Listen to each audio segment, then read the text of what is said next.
Bonjour à tous, j'espère que vous allez bien. Bienvenue dans cette nouvelle vidéo. Alors j'ai mis les écouteurs pour avoir le micro, j'espère avoir un meilleur son que dans mes vidéos précédentes.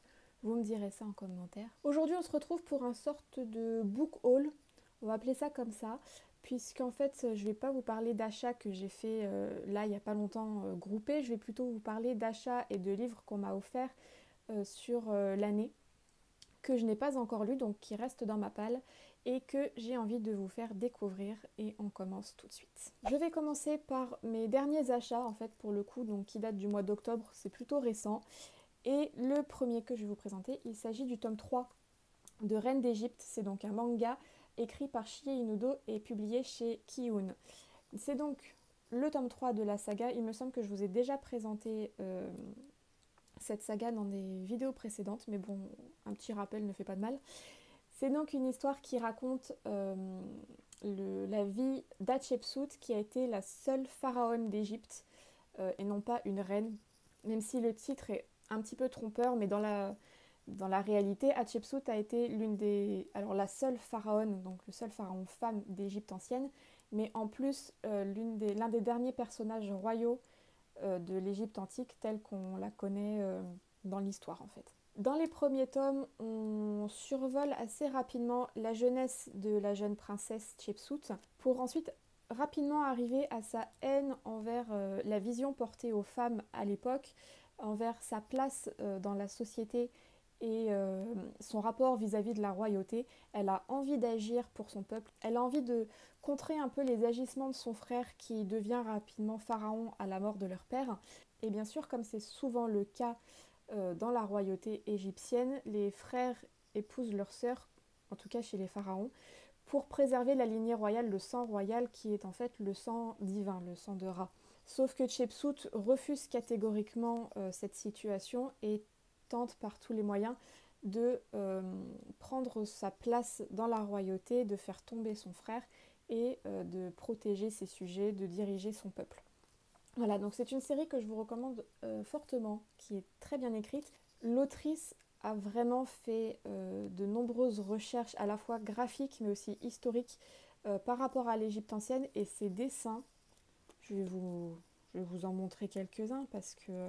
Et alors moi je suis assez difficile en termes de manga parce qu'il faut vraiment que le dessin m'attire.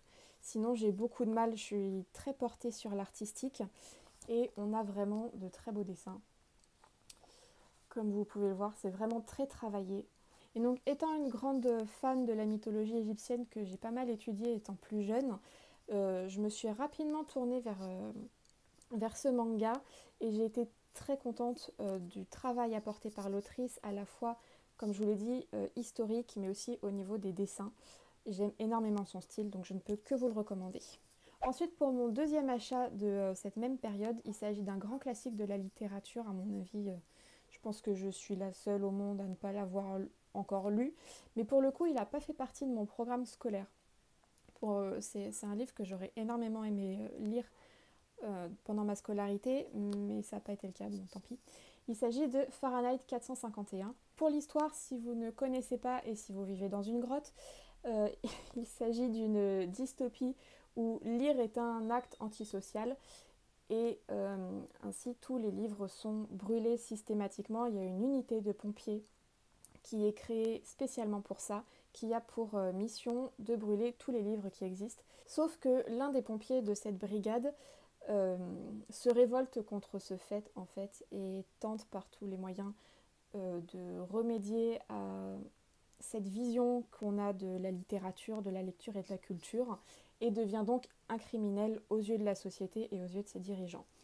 Et donc Fahrenheit 451, pourquoi? Parce que c'est la température à laquelle brûle un livre. Et en fait, ce qui m'a fait sauter le pas de l'achat de ce livre, parce que je savais que je voulais le lire, mais j'avais pas vraiment de deadline, en fait, je savais que je le lirais un jour, c'est l'édition. Alors celui-là est publié chez Folio SF, et en fait, je trouve, je ne sais pas si vous allez comprendre, mais en fait, la couverture est découpée, devant et derrière, voilà, et fait comme un livre brûlé, et toutes les pages, je vais vous montrer d'un peu plus près, l'édition, le travail éditorial qu'il y a dessus, j'ai adoré, et par rapport au thème, enfin, j'ai trouvé ça hyper intelligent en fait. Ça a dû être une vraie galère à éditer, à faire imprimer, et puis onéreux en plus, parce que ça c'est le genre de truc qui coûte assez cher.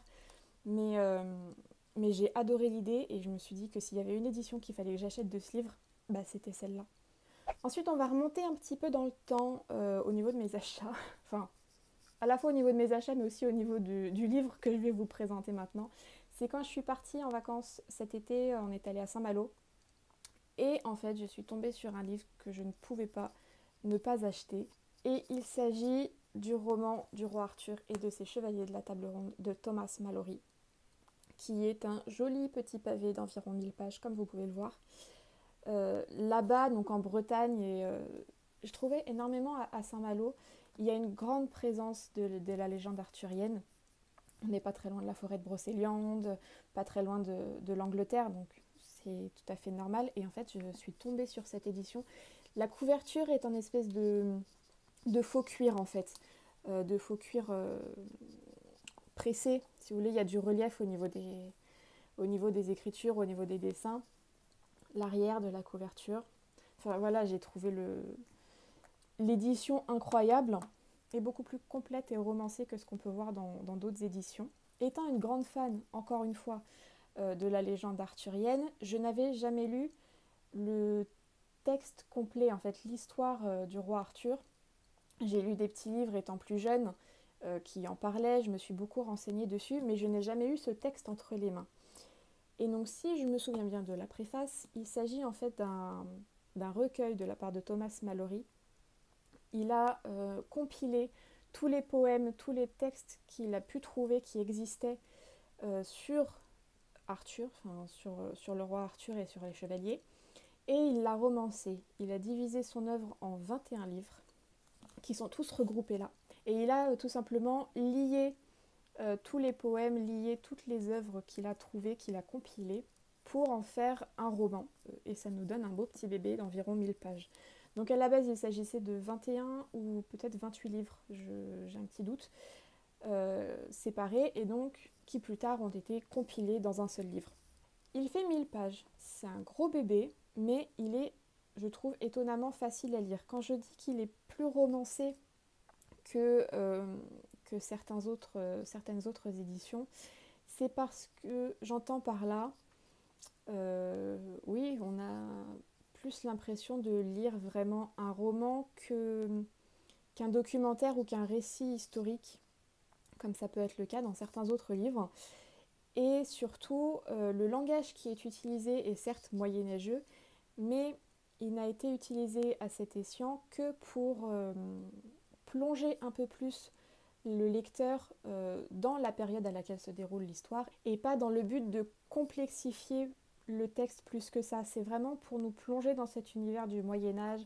Et c'est également, petit point que je tenais à préciser, c'est la traduction la plus fidèle au texte anglais originel de Thomas Malory. Il a été traduit par Pierre Goubert avec le concours du Centre national du livre. Voilà, avec une préface hyper intéressante qui explique un petit peu le parcours effectué par Thomas Malory pour arriver à ce livre. Et il est également très facile à lire. Pourquoi ? Parce que donc, les 21 livres sont tous forcément découpés en petits chapitres, mais vraiment tout petits. Ils font entre 1 et 4 pages. Donc si vous êtes comme moi et que vous n'aimez pas vous arrêter en plein milieu d'un chapitre parce qu'il est trop long ou je ne sais quelle autre raison, bah en fait, ce livre ne pose aucun problème là-dessus puisque les chapitres sont tellement courts que vous pouvez lire 10 minutes comme 4 heures d'affilée. Il n'y a aucun souci, donc j'apprécie vraiment ma lecture de ce livre et je le fais durer. Je pense que ça va être un petit peu l'équivalent de ma Bible, je vais le traîner partout où je vais. C'est vraiment un ouvrage que j'ai envie de garder longtemps, de lire et d'apprécier sur la durée. Ensuite, on passe à 2 livres qui m'ont été offerts pour mon anniversaire, donc on remonte encore un petit peu le temps. Et on va revenir sur la mythologie égyptienne avec un livre qu'une amie m'a offert qui s'appelle Sixtine. Alors, peut-être que pour le coup, c'est moi qui sors d'une grotte parce que je n'en avais pas entendu parler avant. Peut-être que vous, si. Il s'agit du tome 1 d'une trilogie écrite par Caroline Vermal et qui, comme vous le voyez, traite de la mythologie égyptienne.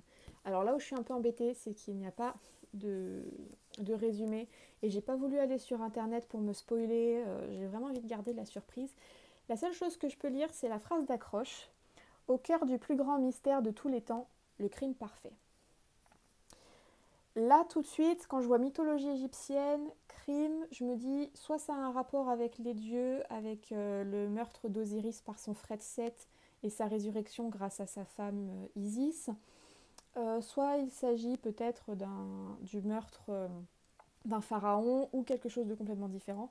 Mais voilà, c'est les premières hypothèses qui me viennent. Et je suis désolée, mais ce livre est beaucoup trop beau. La couverture est en effet velours, donc très salissant, c'est bien dommage, mais il est vraiment magnifique. Il n'est pas très gros, il fait 350 pages, un peu moins, et il y a pour l'instant 3 ou 4 livres qui sont sortis, donc c'est une saga. Je ne pense pas que ce soit une grosse saga. Pour l'instant, elle comporte 3 livres parus, peut-être 4. Mais voilà, je pense que je vais énormément apprécier cette lecture. Puis de toute façon, moi et la mythologie égyptienne, c'est un grand amour depuis très longtemps, donc je ne peux être que très contente.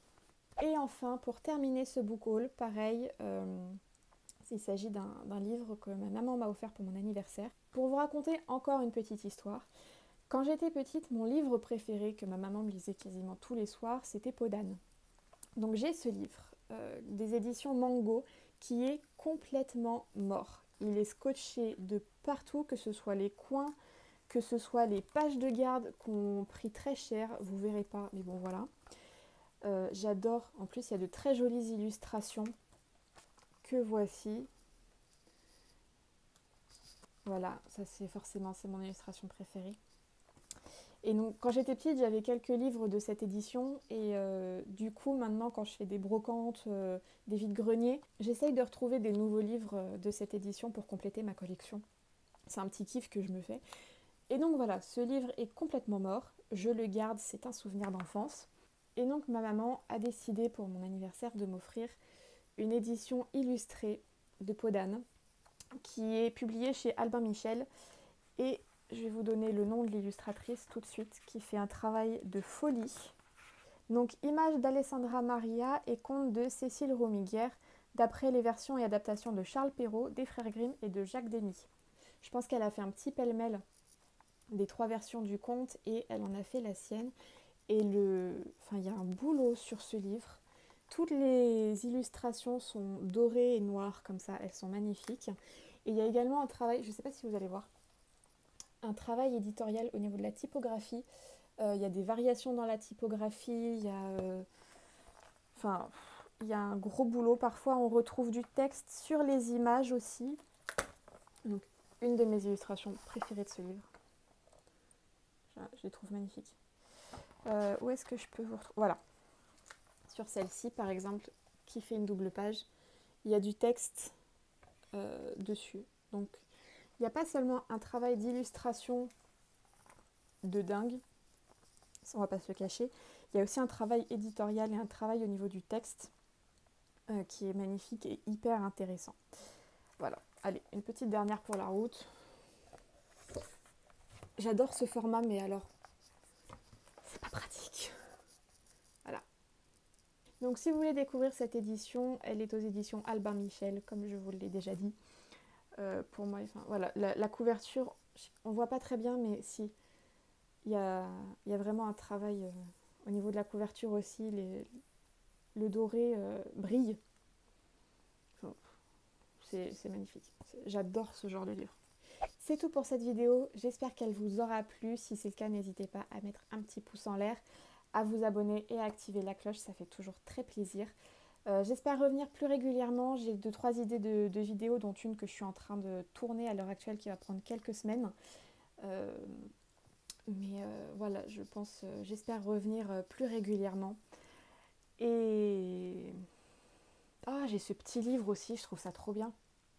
Chatitude, ce que me dit mon chat. Je l'ai commencé, je ne l'ai pas encore terminé. C'est écrit par Sayo Koizumi et publié chez Larousse. C'est vraiment parce que j'avais les yeux qui tombaient dessus. C'est une... J'adore. C'est un petit livre en fait qui illustre à chaque fois les chats et leur comportement et pourquoi ils font ça et pourquoi ils se mettent dans des boîtes. Et pourquoi le nez contre la truffe, c'est le bisou, s'approcher pour renifler, c'est leur façon de dire bonjour. C'est très rapide à lire parce qu'en général ça tient sur 2 pages. Vous avez une petite page de texte et une page d'illustration. Et je trouve ça hyper marrant. C'est divisé en plusieurs chapitres, mais les illustrations sont tellement drôles en fait. Je trouve ça génial. Donc ça, si vous voulez le découvrir aussi, donc c'est l'autrice qui illustre aussi son livre. Et je le trouve juste trop mignon. Déjà, rien que la couverture me fait énormément rire. Voilà, c'était le point final de cette vidéo. Encore une fois, j'espère qu'elle vous aura plu et on se retrouve très prochainement dans une prochaine vidéo. En attendant, gros bisous.